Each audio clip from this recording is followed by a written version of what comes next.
Je pense que la première chose que je veux dire, c'est un énorme merci. Parce que les Congolais et beaucoup de Rwandais m'ont apporté un soutien important pendant toute cette période, qui n'était pas une période facile, parce que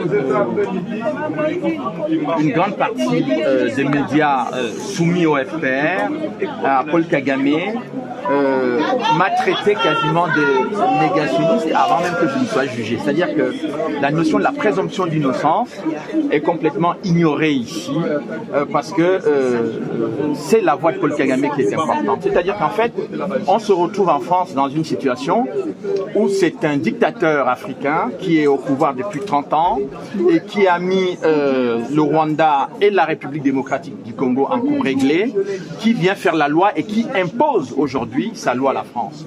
Donc, j'espère que la justice française ne se laissera pas impressionner par ce diktat. Je sais que Kagame avait demandé la tête du procureur Carla Del Ponte au tribunal pénal international. Il l'a eu. Il a demandé à obtenir la destruction de l'enquête du juge Bruguière. Il l'a eu. Et aujourd'hui, il demande la tête de Charles Nana.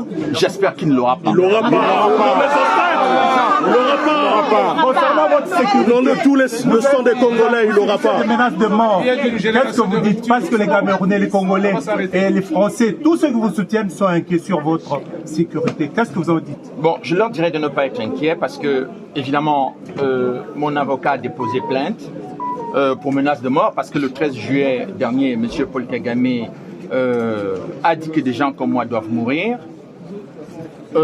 Nous prenons ces menaces au sérieux, mais vous n'avez pas à vous inquiéter pour moi parce que, en fait, M. Kagame a des millions de morts sur les bras. Il s'en moque éperdument. La seule chose que je veux dire au peuple congolais aujourd'hui, ne vous laissez pas impressionner par la communauté internationale.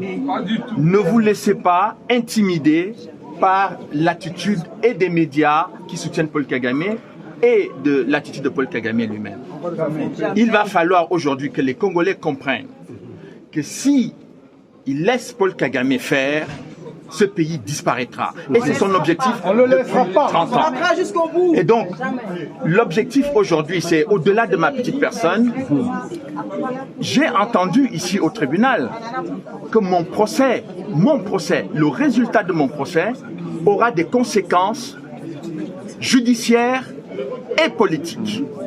Ça signifie donc que le procès qui est intenté contre moi est un procès politique. Donc, il est important que les Congolais reçoivent ce message que je donne aujourd'hui.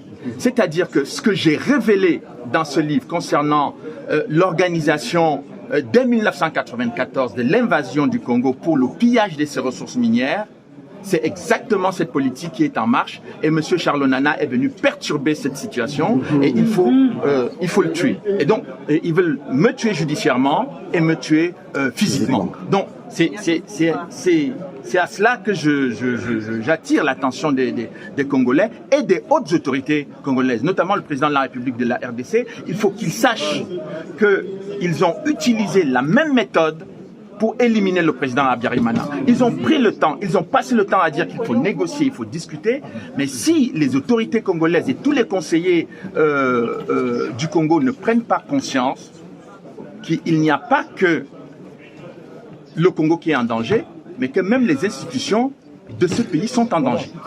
Donc je tenais à faire passer ce message-là, parce que quand on dit que le résultat de mon procès aura des conséquences politiques, il faut qu'on comprenne de quoi il s'agit.